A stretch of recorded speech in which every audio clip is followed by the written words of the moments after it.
ये तो रिजल्ट थे नहीं है, उसको माना जा रहा है पोल्स एक और सामने में जैसे मध्य प्रदेश, तेलंगाना और आंध्र प्रदेश, वहां पे, और सॉरी नॉट आंध्र प्रदेश, कर्नाटक, जहां पे कांग्रेस की कमी रही। और दूसरा पुअर परफॉर्मेंस जो सरप्राइजिंगली बात है कि कितना कमिश्नर्स आए लेकिन ऐसे इलेक्शन कमीशंस नहीं आए जो कि पूरी तरीके से सरकार को समर्पित हो।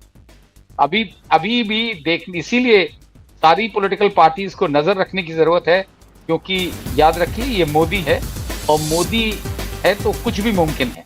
और स्पेशली जब हारने की स्थिति में आ जाए, हार तो इसी तरीके से, मॉरल डिफीट तो वैसे ही हो गई, क्योंकि 500 पार का नारा देते, उत्तर प्रदेश में 80 पे 80 की बात करते थे, उनको धराशायी कर दिया गया है। अब उनकी, बिल्कुल आपने ठीक कहा कि बीजेपी तो 272 पहुंचने के लाले पड़ रहे हैं, से ध्वस्त होता हुआ नजर आ रहा है। इंडिया का प्रदर्शन अच्छा रहा, इसमें कोई दो राय नहीं। बीजेपी जो है वो तो खुद अकेले के दम पर 272 का आंकड़ा तो पार नहीं कर पा रही है। मोदी जी को तो 2/3 मेजोरिटी चाहिए था। क्या लग रहा है सर, क्या यही जो देखिए आदित्य, बिल्कुल तब्दील होगा? आदित्य, ये तो बिल्कुल स्पष्ट हो गया है कि एग्जिट पोल्स जो थे वो स्पॉन्सर्ड थे। एग्जिट पोल का झूठ पूरी तरह सामने आ गया। मैं झूठ बोल रहा हूँ, ये गलत नहीं है, ये झूठ है, क्योंकि वो एक पर्पस के तहत किए गए थे। उसके पीछे उसको माना जा रहा था कंस्पिरेसी थ्योरी, लेकिन रियलिटी यही है, क्योंकि इतना ज्यादा डिफरेंस और सारे एग्जिट पोल्स एक जैसे आए थे, उससे साफ दिखाई पड़ता है कि उसके पीछे ना तो सिंसियरिटी थी और ना ही ऑब्जेक्टिविटी थी। और ये जो स्थिति आज बन के आई है सामने, ये दिखला रहा है कि जनता का क्या वर्डिक्ट है। इसमें भी कुछ जो है, मुझे लगता है ये और कुछ बदल सकता था अगर कांग्रेस थोड़ी और एक्टिवली काम करती ग्राउंड पे कुछ स्टेट्स में, जैसे मध्य प्रदेश, तेलंगाना और आंध्र प्रदेश, वहां पे, और सॉरी नॉट आंध्र प्रदेश, कर्नाटक, जहां पे कांग्रेस की कमी रही। और दूसरा पुअर परफॉर्मेंस जो सरप्राइजिंगली पुअर परफॉर्मेंस हुई वो बिहार में हुई। और ये अगर बेटर होती तो मुझे लगता है कि आज की अभी के सिचुएशन में इंडिया जो है वो पावर के बड़ी क्लोज दिखती है। लेकिन अभी भी देखिए, अभी भी 78 ऐसी सीटें हैं जिन पे जो गैप है दोनों पार्टीज के बीच में वो 10,000 से कम का है। इसके अलावा शायद 14 सीट्स हैं, थोड़ी देर पहले के आंकड़े हैं, जिसमें 2,000 से कम का है। तो इनमें और भी कुछ और सीटें जिनमें कम मार्जिन है। ऑलमोस्ट 100 सीट्स ऐसी हैं, 90 से 100 सीटें ऐसी हैं जिनमें मार्जिन बहुत कम है और कुछ भी हो सकता है। लेकिन ऐसी सिचुएशन में नजर रखने की जरूरत है इलेक्शन कमीशन पे, बिकॉज अभी भी याद रखिए जिस तरह एग्जिट पोल्स किए गए, इलेक्शन कमीशन भी उसी का एक दूसरा रूप है, क्योंकि हमने सब देखा है कि इलेक्शन कमीशन की में किसी प्रकार की ऑब्जेक्टिविटी और ट्रांसपेरेंसी नहीं है, खुलेआम बायस तरीके से काम करता रहा है। और उसका वो ऐसा लगने लगा है कि रूलिंग डिस्पेंसेशन का ही वो एक हिस्सा है, जो बड़ा दुर्भाग्यपूर्ण है, क्योंकि आज तक रद्दी इलेक्शन कमिश्नर्स आए लेकिन ऐसे इलेक्शन कमीशंस नहीं आए जो कि पूरी तरीके से सरकार को समर्पित हो। अभी भी इसीलिए सारी पॉलिटिकल पार्टीज को नजर रखने की जरूरत है, क्योंकि याद रखिए ये मोदी है, और मोदी है तो कुछ भी मुमकिन है। और स्पेशली जब हारने की स्थिति में आ जाए, हार तो इसी तरीके से, मॉरल डिफीट तो वैसे ही हो गई, क्योंकि जो 400 पार का नारा देते थे, उत्तर प्रदेश में 80 पे 80 की बात करते थे, उनको धराशायी कर दिया गया है। अब उनकी, बिल्कुल आपने ठीक कहा कि बीजेपी तो 272 पहुंचने के लाले पड़ रहे हैं अपने बूथे पे, और जो उनके एलाइज हैं, अब वो घबराहट उन्हें हो रही है। खासतौर से टीडीपी और नीतीश कुमार, दोनों ऐसे लोग हैं जो किसी भी वक्त किधर भी पलट सकते हैं। ये जरूर है कि इसमें कोई शक नहीं है कि बीजेपी के पास जो रिसोर्सेज हैं वो विपक्ष के पास नहीं है। जिस तरीके के मनी बैग्स हैं, पैसा है, बड़े बड़े इंडस्ट्रीज हैं जो पैसा बहाने को तैयार है, और नेता लोग कितना पैसे के नाम पे बहते हैं, इस पे भी जरा मद्देनजर रखना पड़ेगा, क्योंकि ऐसी सिचुएशन में कितने भी खेल किए जा सकते हैं, कितने भी हथकंडे किए जा सकते हैं, और बीजेपी पावर में रहने के लिए मोदी अपने आप को तीसरी बार प्रधानमंत्री बनने के लिए कुछ भी कर सकते हैं। कुछ भी का मतलब है कुछ भी। तो इसलिए, लेकिन ये सामने चीज आ चुकी है, जिस तरीके से एग्जिट पोल्स ने डिसमिस किया था विपक्ष को कंप्लीटली डिसमिस कर दिया था, कांग्रेस को डंप कर दिया गया था। बिल्कुल वो चीज, वो सारी उनकी जो कैंपेन और साथ में जो मेन स्ट्रीम मीडिया है जिस तरीके से उस बात को प्ले अप कर रहा था और ताली बजा रहा था और बेहद ऐसे लग रहा था कि जिससे सब कुछ वो उनका भी समर्पित है रूलिंग डिस्पेंसेशन को, उनके लिए मुंह में बहुत बड़ा तमाचा पड़ा है। और ये जो कुछ की जी, हाँ। जैसे आप कह रहे थे कि अगर प्रदर्शन बिहार में थोड़ा अच्छा रहता, मध्य प्रदेश में थोड़ा अच्छा रहता, तो शायद आज इंडिया सरकार बनाने की कगार पर पहुंच जाती। लेकिन ये भी तो सच है ना कहीं मंगलसूत्र से लेकर के गुजरात तक की जो राजनीति नरेंद्र मोदी ने करी है और उस पर चुनाव आयोग का चुप रहना, अगर चुनाव आयोग थोड़ा और निष्पक्ष होकर के काम करता, थोड़ा तो नहीं कहेंगे, निष्पक्ष होकर के काम करता, तो शायद आज नतीजे बदल जाते। नहीं, बिल्कुल बहुत अच्छा सवाल है दीदी, ये बहुत अच्छा सवाल है। अगर चुनाव आयोग की तरह काम करता, चुनाव आयोग तो मैंने शुरू में ही कहा वो तो एक्सटेंशन ऑफ बीजेपी ऑफिस दिखता है। नहीं तो जिस तरीके की बातें नरेंद्र मोदी ने कही है, अनइमेजिनेबल कि कोई प्राइम मिनिस्टर, भारत का प्रधानमंत्री, इस तरह की बातें तालिबान और पाकिस्तान में हो सकती थी कि इतने पे उतर आए कि हिंदू मुसलमान डिवाइड करने के लिए कुछ भी कर डालेंगे, किसी स्तर पे गिर जाएंगे। उसके बाद भी इलेक्शन कमीशन खामोश रहे और अब तक खामोश रहा। नोटिस दिया तो उन्होंने जेपी नड्डा को दिया, जेपी नड्डा ने उसका जवाब भी नहीं दिया क्योंकि उनको कोई मतलब नहीं उससे। लेकिन ये सब चीजें दर्शाती हैं कि इलेक्शन कमीशन कितना बेकार, कितना सब सर्वेंट टू द गवर्नमेंट हो गया है, नौकर हो गया है सरकार का, कि उससे कुछ उम्मीद रखना बेवकूफी की बात। और ऐसी सिचुएशन में कोई भी, जैसे कुछ लोग कहते हैं कि देखिए ये तो मॉरल डिफीट हो गई है, तो नैतिकता के आधार पे मोदी जी को स्वयं हट जाना चाहिए। मैंने कहा नैतिकता और मोदी जी दोनों एक साथ नहीं बैठते हैं, क्योंकि अगर नैतिकता नाम की चीज होती तो कम से कम अपने आप को भगवान तो नहीं डिक्लेयर करते। लेकिन आज के चुनाव में, आज के जो ट्रेंड्स हैं, और रिजल्ट शाम तक आ जाएगा, ये बड़ा क्लियर हो गया है कि मोदी जी का अपने आप को भगवान बना देना, अवतार बना देना, शायद असली भगवान को भी पसंद नहीं आया। तो उसी का ये नतीजा दिख रहा है। लेकिन जितनी भी चीजें इन्होंने करने की कोशिश करी इलेक्शन के दौरान, वो कोई भी चीज कारगर साबित नहीं हुई। इससे ये भी ये बात दीगर होती है कि हमारे देश की जो जनता है वो डेमोक्रेसी में बिलीव करती है और चाहती है कि डेमोक्रेसी बनी रहे। तानाशाह को कभी पसंद नहीं किया इस देश ने।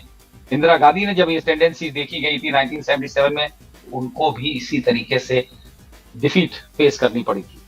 लेकिन अभी ये देखने की बात है कि कितना क्या हथकंडे अपनाएंगे नरेंद्र मोदी फिर से प्रधानमंत्री बनने के लिए। जी सर, मैं आपसे यही जानना, मेरा अगला सवाल यही इसी पर है, आधारित है कि इस बार एनडीए या इंडिया का मूव क्या हो सकता है, क्योंकि सरकार बनाने की बात होगी, बीजेपी सबसे बड़ी पार्टी है, न्योता तो उन्हीं को दिया जाएगा, बुलाया जाएगा बीजेपी को, तो क्या नया एनडीए बन सकता है? क्या नरेंद्र मोदी को हटा करके कोई नए प्रधानमंत्री के चेहरे के तौर पर किसी और को, किसी सेकुलर फेस को बीजेपी ला सकती है? क्या हो सकता है इसके बाद? देखिए, क्योंकि ये बात मानी जा रही है कि जब से राम मंदिर की प्राण प्रतिष्ठा हुई है और उसमें जिस तरीके से मोहन भागवत को साइडलाइन किया गया, उनको कोई प्रोमिनेंस नहीं दी गई, बल्कि कैमरे फ्रेम में भी नहीं लाए गए, तो उससे वहां कहीं ना कहीं नाराजगी चल रही है। और ये बात भी बड़ी अहम है कि बीजेपी के अंदर नरेंद्र मोदी की तानाशाही रवैये के खिलाफ लोगों का दम भी, ऐसा भी एक सेक्शन है, भक्त लोग भी हैं, अंधभक्त हैं, लेकिन ऐसे भी लोग हैं जो अंदर जिनका दम घुट रहा है और वो चाहते हैं इससे निजात पाना। तो अगर मोदी के नंबर, जैसा कि अभी दिख रहा है कि बीजेपी के नंबर्स 240 के ही नीचे रहेंगे शायद, तो ऐसी सिचुएशन में अंदर से आवाज उठना उनके खिलाफ लगता है काफी लाजमी है। और उसमें से सबसे ज्यादा नजर रखनी होगी नितिन गडकरी पे, क्योंकि वही एक ऐसे व्यक्ति है, वही एक ऐसे लीडर है जिनसे उम्मीद की जा सकती है और उनके बारे में कहा जाता है कि वो एक बैलेंस्ड लीडर हैं, एक्सेप्टेबिलिटी उनकी बहुत है, तो वहां से आवाज उठ सकती है। और याद रखिए कि तानाशाही के खिलाफ जब एक आवाज उठती है तो और स्वर भी उसी तरीके उठते हैं। शुरू में आदमी हिम्मत नहीं करता, किसी एक को हिम्मत करनी पड़ती है। जी, अगर ऐसा भी हो जाएगा तो भी बहुत बड़ी डिफीट होगी मोदी से। अगर दूसरे लोग, क्योंकि अगर इस पे आ जाता है कि नहीं मोदी के बजाय हमें कोई और लीडर चाहिए, तो भी एक बहुत बड़ी राहत मिलेगी इस देश की लोकतंत्र को। जी, तो आप ये कहने की कोशिश कर रहे हैं कि बीजेपी के अंदर से आज रात को या कल सुबह तक एक विरोधाभास, एक मोदी के खिलाफ जो है आवाज, विरोधाभास नहीं, विरोध नहीं, विरोधाभास नहीं, विरोध अच्छा, विरोध की आवाज, वही बगावत की सूर जो है वो कहीं ना कहीं बीजेपी के अंदर खाने से जो है आवाज जो है सुनाई दे रही है। क्या ये भी हो सकता है कि जो एनडीए अलायंस में है, मोदी के रथ में जो सवार है, एनडीए के रथ में, उससे भी लोग जो है सवारी जो है उतर सकते हैं अब इंडिया की? बिल्कुल बिल्कुल, जहां जहां ये आवाज उठी तो ये जो एनडीए वाले लोग हैं उनमें कई लोग ऐसे हैं, और शुरू में ही मैंने कहा खासतौर से चंद्रबाबू नायडू जिनके पास एक बड़ा चंक है, नीतीश कुमार, और धीमे धीमे और लोग भी आवाज उठा सकते हैं, क्योंकि सबने देखा है कि मोदी का रवैया क्या है, और मोदी पावर में रहेंगे तो वो उन्हीं का कितना नुकसान कर सकते हैं, उन्हें भी एहसास है इस बात का, क्योंकि मोदी को लोकतांत्रिक व्यवस्था से कोई ज्यादा लगाव नहीं है, और वो एक वन मैन शो में ही बिलीव करते हैं। आपने देखा है पिछले काफी टाइम से वो अपने आप को मोदी मोदी कह के रेफर करते हैं, और ये माना जाता है, ये एक साइकी है आदमी इंसान की, जब आदमी अपने आप को थर्ड पर्सन में रेफर करता है तो उसका मतलब है पावर उसके सर में इतनी ज्यादा बढ़ गई है कि वो अपने से ऊपर किसी को नहीं समझता। तो इन्होंने तो सामने उसका प्रदर्शन कर रखा है कि अपने आप को अवतार बना दिया, लेकिन जनता ने उसे भी इस बार नकार दिया। सबसे बड़ी बात कि हर एक अवतार को कहीं ना कहीं मोदी जी टच करने की कोशिश कर रहे थे। हिंदू मुसलमान हो गया, कांग्रेस आ जाए तो बाबरी ताला लग जाएगा राम मंदिर पर, फिर लास्ट में जाके खुद को शायद कल की अवतार बताने की वो कोशिश कर रहे थे, लेकिन वो सारा कुछ फ्लॉप, मोदी की गारंटी सारा फ्लॉप हो गया, और सारी रिस्पॉन्सिबिलिटी मोदी की इसके लिए है, क्योंकि जीत अगर मोदी के नाम पे थी तो ये जो स्थिति बन रही है ये भी मोदी को कबूल करना पड़ेगा। हालांकि ये भी माना जा रहा है कि मोदी इसका ठीकरा किसी और के सर पे फोड़ेंगे, और उसमें हो सकता है योगी आदित्यनाथ ही क्यों ना हो, क्योंकि वो किसी ना किसी को, अमित शाह के ऊपर तो नहीं फोड़ सकते, तो वो अपने किसी ऐसे व्यक्ति पे फोड़ेंगे जिसके वो चाहते हैं उसको रिड्यूस कर देना, उसकी अहमियत को कम कर देना। तो एक ही व्यक्ति दिखता है, क्योंकि पहले भी ये चर्चा में थी ये बात कि अगर मोदी के बहुत वोट्स आ गए तो भी वो हटाने का कोशिश करेंगे, और अगर कम भी आए तो भी सबसे बड़े आंख का काटा उनके लिए योगी आदित्यनाथ है, क्योंकि योगी आदित्यनाथ एक ऐसे व्यक्ति हैं जो मोदी अपने आप को हिंदू आइकन बनाते हैं, उससे उनकी इमेज ज्यादा बड़ी है एज ए हिंदू आइकन। जी, क्या यही वजह है कि उत्तर प्रदेश में मोदी के खिलाफ अंडर करंट था, या शायद योगी आदित्यनाथ खुद थे मोदी या आला कमान या दिल्ली दरबार के खिलाफ, जिसका नतीजा कहीं ना कहीं आज जो है? नहीं, मुझे नहीं लगता कि योगी आदित्यनाथ में इतना दम है कि वो मोदी के खिलाफत अंदर अंदर भी करते, वो नहीं, मुझे लगता नहीं, पॉसिबल नहीं था, और इलेक्शन पूरा मोदी के नाम पे लड़ा गया है। मोदी द गॉड, मोदी जब द प्राइम मिनिस्टर, तो जब मोदी के नाम पे चुनाव लड़ा जा रहा है तो योगी आदित्यनाथ ये नहीं कर सकते कि अंदर से सैबोटेज कर ले। पूरी कंट्री में मोदी के नाम पे चुनाव जीते। सीटें बीजेपी को आई थी, और इस बार उत्तर प्रदेश की बात की जाए तो बड़ा टेंट लगने जा रहा है बीजेपी को। बिल्कुल बिल्कुल नहीं, ये तो मान के चला जा रहा था कि सीटें कम होगी, मैंने बहुत जगह लिखा भी, बहुत जगह बोला, खुद भी बोला कि अधिक से अधिक इनकी 50 सीटें आ सकती हैं, और इतनी कम तो मैंने भी नहीं एक्सपेक्ट करी थी। मुझे लगता है समाजवादी पार्टी और कांग्रेस वालों ने भी नहीं इतनी एक्सपेक्ट करी होंगी, क्योंकि ये इलेक्शन ऐसा इलेक्शन था जिसमें जनता इलेक्शन लड़ा, और ये जनता ने मोदी को ये दिया है, एक तरीके का सरकार को तमाचा मारा है। और सबसे बड़ी डिफीट मोदी की खासतौर से इसमें भी है कि उनके जो बहुत ही खास मंत्री, केंद्रीय मंत्री स्मृति ईरानी, जिनके लिए जिनकी बड़ी तूती बोलती थी, जो अपने आप को महारानी समझती थी, वो आज इतनी बड़ी मार्जिन हो चुकी है उनकी कि उनका जीत के आसपास भी पहुंचना नामुमकिन है, वो भी किससे? कांग्रेस के एक मामूली वर्कर किशोरीलाल शर्मा से। ये बहुत बड़ी डिफीट है।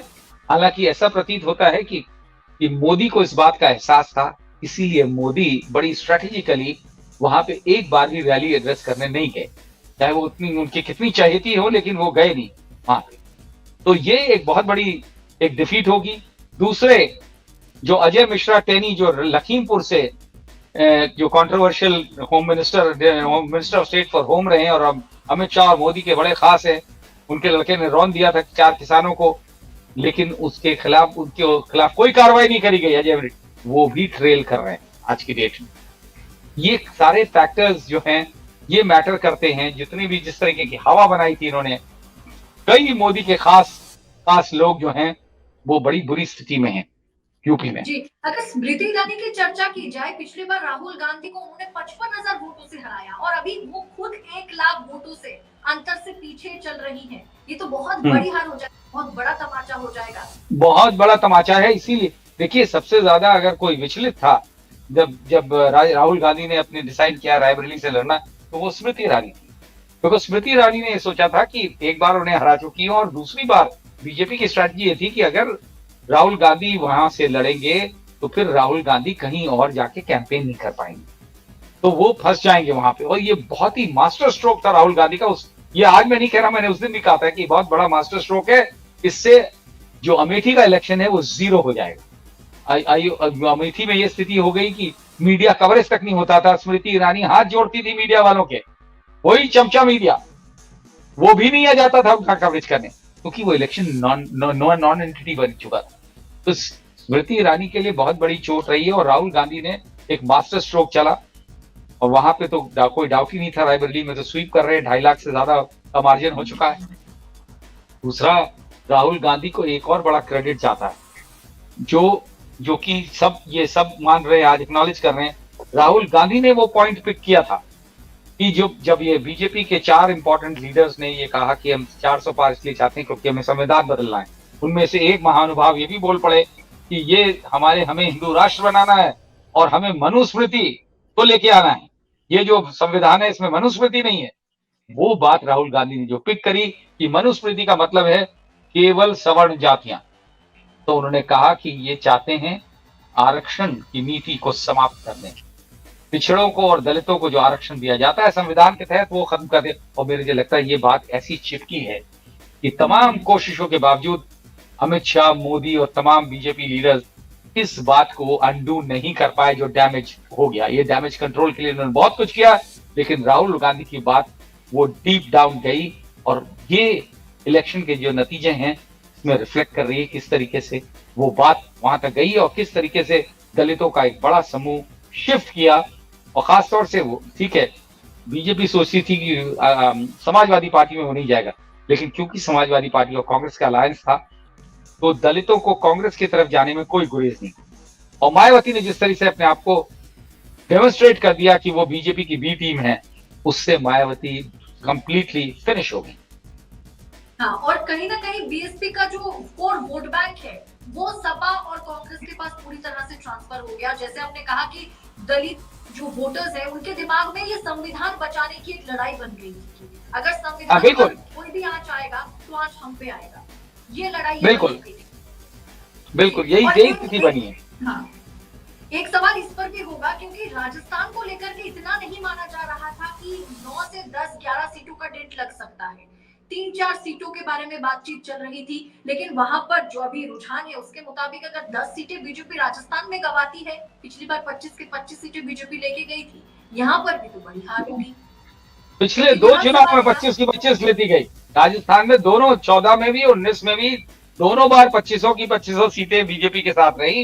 लेकिन मैं खुद राजस्थान गया था, 2 महीने पहले मैं राजस्थान में था और राजस्थान, छत्तीसगढ़, मध्य प्रदेश, उत्तराखंड, बिहार, सब जगह में इतनी हिंदी हार्टलैंड में गया था।